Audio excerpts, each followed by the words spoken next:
La première question que j'ai pour vous, c'est vraiment dans vos mots. Pourquoi est-ce que vous pensez une campagne comme celle-ci, comme le leadership féminin Prescott Russell, c'est si important de nos jours? Bien, les statistiques nous démontrent que lorsqu'on se compare à d'autres régions, dans Prescott Russell, la représentation féminine dans les conseils municipaux est de seulement 21%.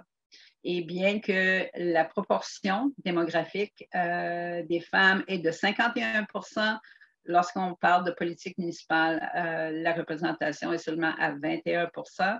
Et ça, c'est comparativement au reste de l'Ontario où la moyenne est de presque 30%, c'est 29,5%.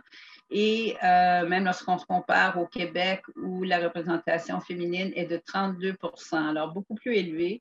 Que c'est le cas pour Prescott Russell. Alors, ça, c'est une des choses qui, bien sûr, a motivé notre désir de créer le comité politique au féminin dans le but d'augmenter le nombre de femmes en politique municipale pour avoir des conseils municipaux qui soient paritaires. Et Marie-Noëlle, on s'approche à la fin de l'année 2020 maintenant. Ma plus grande question pour ce moment, c'est comment s'est passée la première vraie année pour la campagne? Bien, la première vraie année pour la campagne, je pense maintenant qu'on a en place les outils et les ressources que les femmes peuvent aller consulter sur la page Pourquoi pas moi? Qui est sur le site de Leadership féminin Prescott Russell. Il y a plein d'outils là. Maintenant, ce qu'on a besoin de faire, c'est vraiment d'aller à la rencontre des femmes. Parce que un des plus grands obstacles à la participation en politique, c'est que les femmes questionnent toujours leurs compétences. Elles pensent qu'elles sont incertaines à savoir, mais je ne sais pas si j'aimerais ça, je ne sais pas si c'est ma place, je ne connais pas vraiment les politiques au niveau municipal, je ne suis pas sûre que je suis faite pour ça. Je ne suis pas sûre que je pourrais vivre avec parfois la critique des gens. Alors, on se pose tellement de questions qu'on finit par se dissuader soi-même. Donc, alors ça, c'est une des choses importantes, c'est justement de parler aux femmes. Et on a déjà une liste de celles qui se sont avancées à la dernière élection et peut-être qui n'ont pas gagné à ce moment-là leur siège, mais qui sont intéressés à revenir à la prochaine élection municipale qui est en 2022 en Ontario.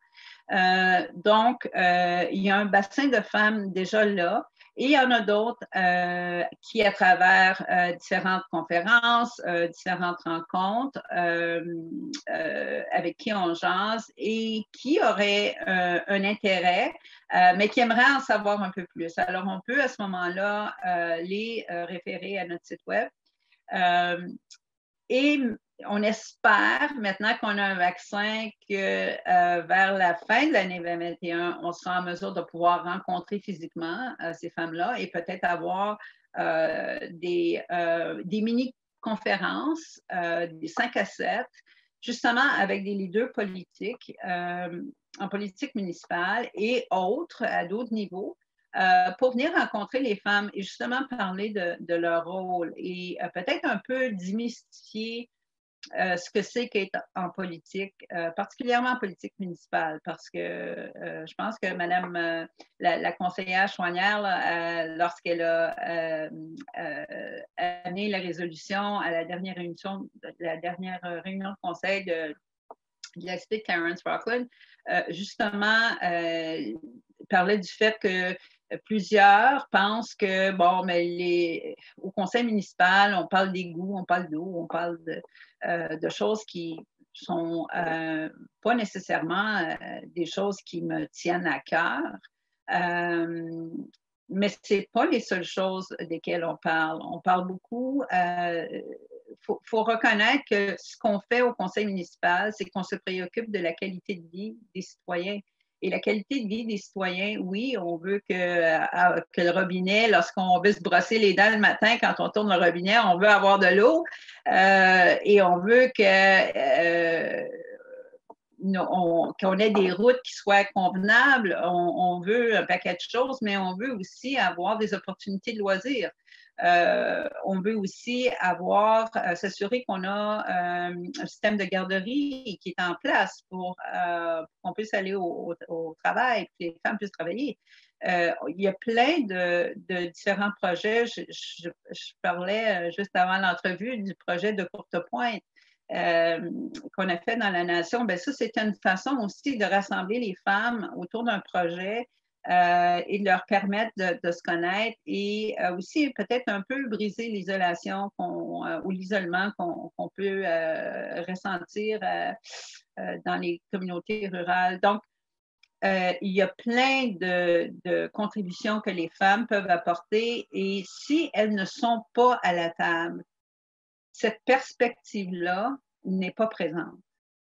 Et c'est ça qui est le problème. C'est pas parce qu'on pense que, bon, les conseils vont être meilleurs juste du fait qu'on a plus de femmes. C'est juste que les femmes amènent une perspective qui est différente de celle des hommes parce qu'on a été socialisés différemment et nos priorités peuvent être différentes. Puis ça, je pense que tout le monde le reconnaît. Alors, cette perspective-là, elle doit être amenée au Conseil. Ces points de vue-là doivent être amenés dans le but d'avoir des décisions qui soient bien équilibrées et d'avoir des débats qui soient intéressants, puis qui prennent en considération la représentation de toute la communauté et non pas seulement une portion de la communauté. Et quand les femmes ne sont pas présentes, bien, cette représentation-là, elle est plus faible. Et comment pensez-vous, surtout l'année prochaine, qu'allez-vous atteindre les femmes pour leur montrer qu'elles sont capables de faire ce boulot? Bien, je pense qu'on a déjà, et les membres du comité, puis ce qui est l'atout ou l'importance que revêt le comité, c'est justement que celles qui siègent autour de la table, ce sont toutes des élus de Prescott Russell.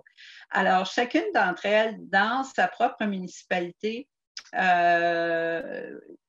entretient ces conversations-là pour bâtir la relève et pour s'assurer aussi qu'on a plus de jeunes femmes, parce que ça, c'est l'autre chose aussi.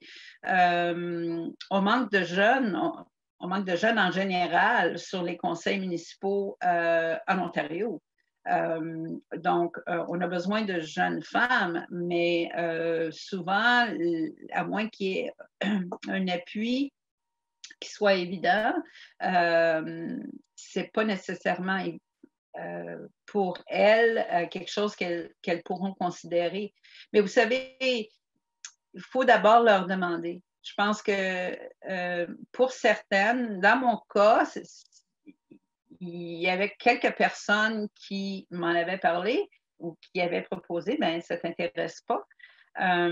Puis bien souvent, on n'y pense pas jusqu'à temps que quelqu'un nous le demande. Alors ça, c'est la chose qu'on veut faire, c'est justement de le demander, de présenter la question aux femmes dans nos communautés pour qu'elles puissent faire cette réflexion-là.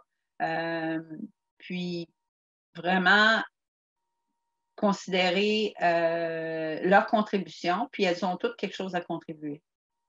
Donc, c'est vraiment de mettre dans la pensée mentale de toute la communauté que c'est vraiment normal qu'une femme puisse participer aux politiques et c'est une carrière que c'est pas réactionnaire, c'est quelque chose qu'elle pense avant que quelqu'un lui demande. Donc, ça, c'est parfait. Ça, c'est parfait, mais exactement comme vous dites, il faut avoir des fonds pour faire tout ça, évidemment, et surtout une campagne comme la vôtre, il y a beaucoup de communication qui peut se passer et c'est toujours un peu cher. Donc, comment s'est passé vos levées de fonds cette année et qu'est-ce que vous cherchez à améliorer pour l'année prochaine?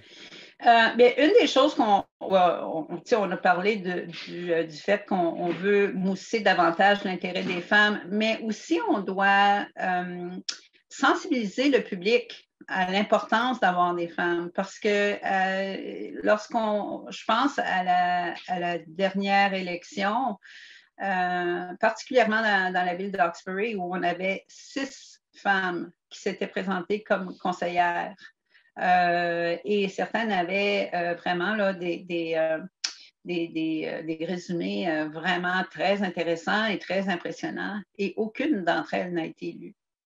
Alors, on commence à se demander s'il n'y a pas lieu de sensibiliser aussi la population, parce que il y en a certains qui pensent encore que ce n'est pas la place des femmes en politique. Alors, il faut vraiment travailler là-dessus.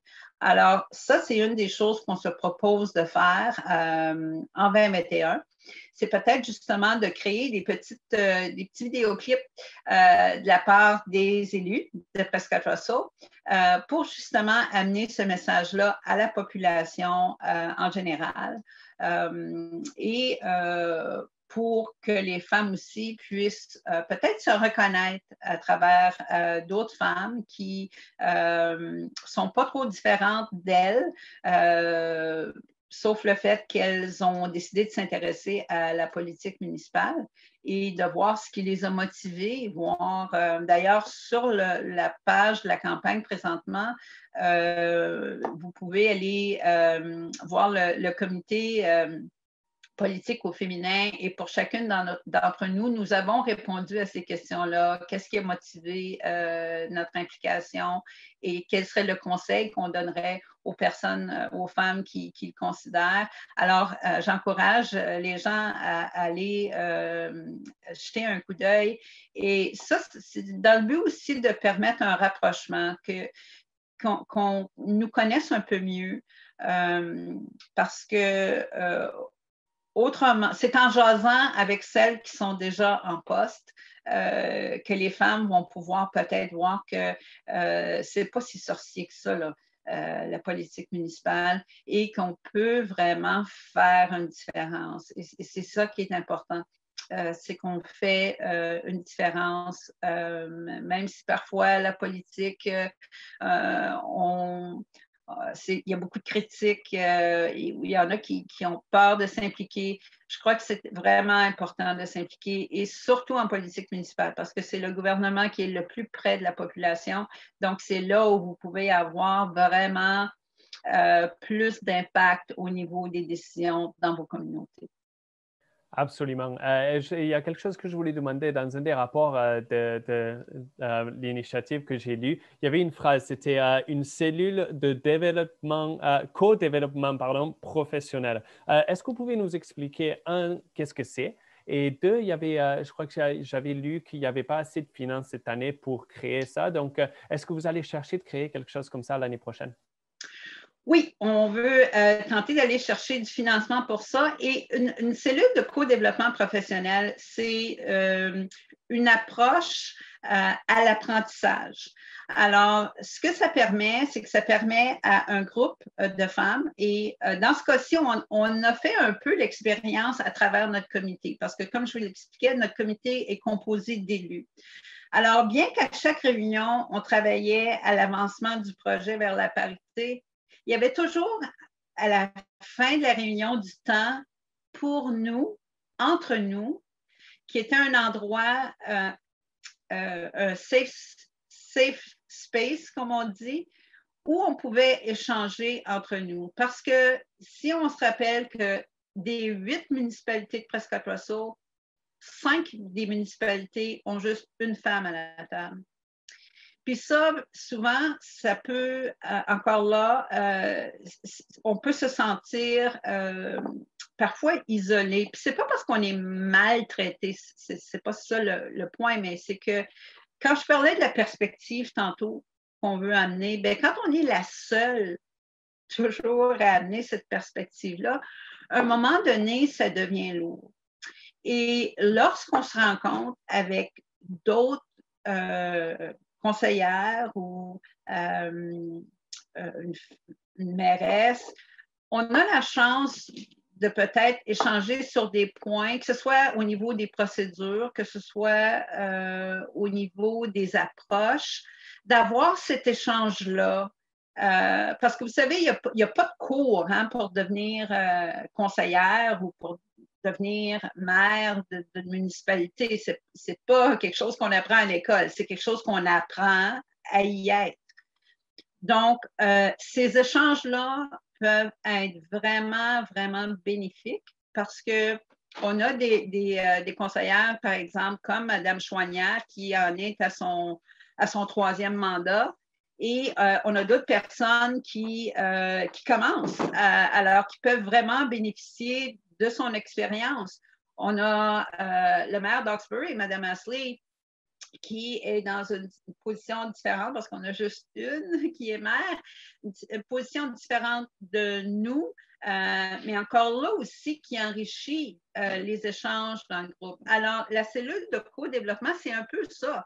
C'est que mais c'est basé uniquement sur ça. Donc, à chacune des réunions, une amène une situation vraie qui est un défi pour elle. Et là, chacune des autres qui participent à la cellule amène certaines solutions ou recommande certaines approches. Et à la fin, on a un coach qui est là, qui ramène tout ça ensemble et qui, là, donne une directive ou des recommandations avec un plan pour dire, bon, mais là, voici, on en a parlé, tu as entendu, voici, pars avec ça et entreprends cette nouvelle approche-là. Et à la prochaine rencontre, on revient puis on dit, bon, puis comment ça a marché. Alors, c'est une façon d'apprendre, puis d'apprendre dans un domaine où c'est souvent pas évident et c'est facile de faire des erreurs parce qu'on est en public. Alors, c'est vraiment une approche intéressante qu'on veut amener et qu'on veut amener aussi pour les femmes qui songent à s'avancer en politique pour justement augmenter le niveau de confiance pour nous toutes parce que le niveau de confiance, on n'a jamais assez. Puis, je pense que ce lieu d'échange-là nous permet justement d'augmenter notre capacité de leadership en ce sens-là. Ça, c'est très intéressant et c'est une question que je me demandais en lisant l'écriture que vous m'avez envoyée. C'est la sensibilisation que vous voulez envoyer aux femmes. Comme vous dites, on n'apprend pas à être politicien, à être maire à l'école. Mais est-ce que vous pensez que c'est quelque chose qu'il faut vraiment montrer aux jeunes filles aussi, que ça, c'est comment on dit en anglais, a career aspiration qu'elles peuvent avoir? Absolument. Puis justement, un des objectifs qu'on visait aussi, c'était d'avoir une présence dans les écoles secondaires, particulièrement, surtout dans les classes qui portent sur le civisme et l'implication civique dans nos communautés. Mais aussi pour les jeunes filles, on va lancer prochainement parce que leadership féminin a 3 piliers. Un qui est un pilier pour les femmes en politique municipale, l'autre qui est un pilier pour encourager les femmes à s'avancer sur les conseils d'administration des différents organismes de la communauté. Et le troisième, c'est le leadership jeunesse qui s'adresse aux jeunes filles parce qu'elles ne sont pas nécessairement socialisées pour occuper beaucoup d'espace dans l'espace public. Et c'est ce qu'on veut changer. Ce qu'on veut savoir d'elles, et on va entamer une consultation auprès des jeunes filles, particulièrement du secondaire, dès le mois de janvier, pour savoir quels sont les obstacles pour elles qui peuvent les empêcher ou qui les découragent peut-être de s'avancer dans l'espace public ou d'exercer pleinement leur leadership. Parce qu'on sait que les garçons et les filles, quand ils sont jeunes, il n'y a pas vraiment de différence au niveau de leurs ambitions personnelles. Mais pour une raison ou pour une autre, à l'âge de l'adolescence, pour les filles, cette confiance-là, cette ambition-là s'effrite. Et on veut savoir pourquoi. Et on veut savoir comment on peut éviter cet effritement-là pour qu'elles soient en pleine confiance et qu'elles puissent vraiment vivre leurs ambitions au maximum. et qu'elles puissent voir aussi qu'il y a une satisfaction importante à participer, que ce soit à un conseil d'administration, que ce soit à un conseil municipal ou dans tout autre lieu public. Parce qu'il y en a une satisfaction. Et comme la juge de la Cour suprême des États-Unis, c'est Ruth Bader Ginsburg, qui disait que la place des femmes, c'est partout où se prennent les décisions. Et pour nous, à Leadership Féminin, c'est sûr que notre vision, c'est d'avoir une société égalitaire. Mais la société, pour se rendre là, il faut passer par la parité. Pour se rendre là, il faut qu'il y ait un partage égal du pouvoir décisionnel, que ce soit un conseil municipal, que ce soit un conseil d'administration ou que ce soit avec les jeunes femmes, puis dans leur milieu d'apprentissage. Il faut que ce soit qu'il y ait un partage égal du pouvoir décisionnel. Et c'est pour ça que nous, on a décidé de mettre vraiment l'accent sur ces 3 piliers-là. Et on espère, puis on sait qu'il y a des jeunes filles qui font des choses extraordinaires, puis qui en prennent de la place et qui vivent pleinement leur leadership. Et on veut aussi mettre en lumière leur contribution. Et ça va être une chose aussi qu'on va faire à travers ce projet-là pour les jeunes filles et pour les femmes aussi.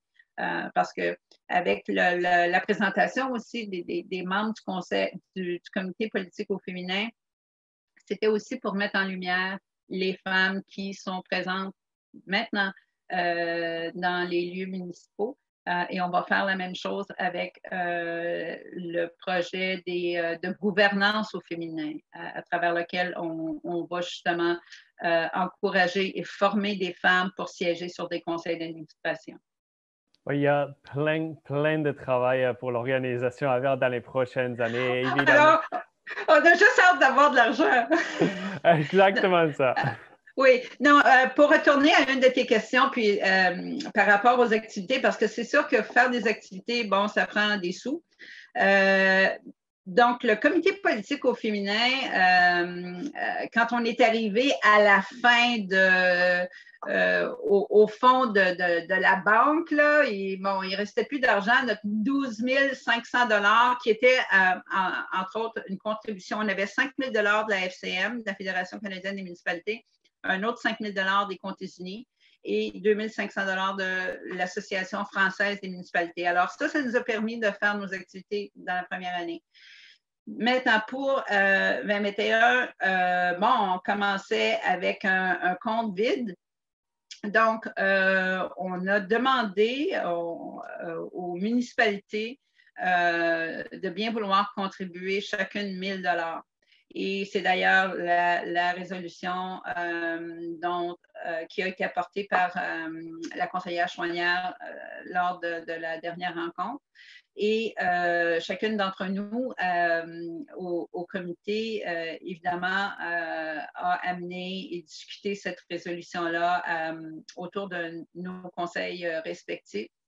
Et je suis vraiment très heureuse de vous dire que jusqu'à présent, et je sais que la cité de Clarence-Rockland, eux, vont voter lundi, le 21, et à par la municipalité de Russell, simplement parce que je ne sais pas si ça s'est rendu au conseil encore, mais 6 des municipalités ont accepté de faire une contribution de 1 000 $. Alors ça veut dire que si tout le monde contribue, on commence avec au moins un budget de 8 000 $ pour faire les activités pour l'année. Et on ne sait pas, on va peut-être être en mesure d'aller chercher des sous ailleurs. Mais alors, ça, c'est une des façons où les municipalités vraiment ont apprécié énormément le fait qu'elles sont engagées, nos conseils municipaux sont engagés envers la parité. Et ils veulent s'assurer aussi que les citoyennes de leur municipalité se sentent à l'aise et s'engagent en politique municipale. Alors, c'est une très bonne nouvelle. Absolument, c'est vraiment génial d'entendre ça. C'est un bon début d'année pour vous. Ouais. Je perds ma lumière en ce moment, donc je vous demande ma dernière question, Marie-Noël. Juste en regardant vers l'année 2021, quels sont vos plus grands souhaits? Voilà, c'est ça que je voulais demander. Pour l'année 2021, qu'est-ce que vous souhaitez le plus? Pour la prochaine année, écoutez, j'imagine j'aimerais qu'on travaille à atteindre la parité. Je pense que moi, je fixe mon objectif pour cette initiative-là pour 2022, parce que ça va être le moment de vérité, hein, aux élections de 2022. Et j'espère qu'on pourra avoir le double des femmes élues au sein des conseils municipaux. Et ce serait bien aussi qu'on puisse voir à la mairie plus de femmes qui occupent des postes également. Parce que dans le moment, encore là, on est bien au-deçà des proportions ailleurs en Ontario et au Canada et même avec nos voisins au Québec, on est à 12 quand le prochain taux le plus bas est comme 18. Donc, pour moi, c'est ça, c'est d'avoir plus de femmes qui soient présentes et qu'elles puissent profiter aussi de l'appui des femmes qui sont là présentement. Nous, on est là, puis encore là, les gens peuvent nous rejoindre parce que sur le site web, oui, on a notre photo, notre petite histoire, mais on a aussi nos contacts. Alors, les femmes peuvent se sentir à l'aise de communiquer avec nous et ça va nous faire plaisir de s'entretenir avec elles. Mais mon souhait, ce serait de doubler. Donc, au lieu d'être 12 d'entre nous qui sont là présentement à travers les comtés unis, j'aimerais qu'on se rende à 24. Oh, parfait. C'est un peu ambitieux, mais c'est parfait. C'est exactement ce qu'il faut. Donc, Marie-Noël, je vous souhaite très bonne chance à propos de ça. Et j'espère qu'avec le vaccin, avec la fin de la pandémie, il va pouvoir avoir des événements en personne et je vais pouvoir vous rencontrer et vraiment regarder le très bon travail que vous avez commencé cette année. Merci beaucoup, puis merci de m'avoir accueilli à votre émission. Ça me fait toujours plaisir de parler aux gens et surtout aux citoyens et aux gens qui nous écoutent des projets de leadership féminin et de politique au féminin. Et aussi, les femmes peuvent aller voir, et pas juste les femmes, les hommes aussi, là, peuvent aller voir sur notre page Facebook. On a une page Facebook et aussi, on a créé un groupe qui s'appelle Politique au féminin dans l'Est ontarien. Alors, ce comité-là, encore là, ce groupe-là, Facebook, permet justement aux femmes qui sont à d'autres paliers de gouvernement, puis qui sont ici dans l'Est ontarien, d'échanger avec les femmes. Alors, c'est excellent. Et là-dessus, je souhaite un joyeux Noël et une excellente année à tout le monde. Et écoutez, je pense que 2021 peut juste être mieux que la dernière année. Et on souhaite que tout le monde soit en santé, célébrer dans votre bulle. C'est juste une année, là. Après ça, juste un. Ce ne sera pas comme ça tous les Noëls. C'est juste celui-là. Il faut faire attention, continuer d'être prudent et on va s'en sortir.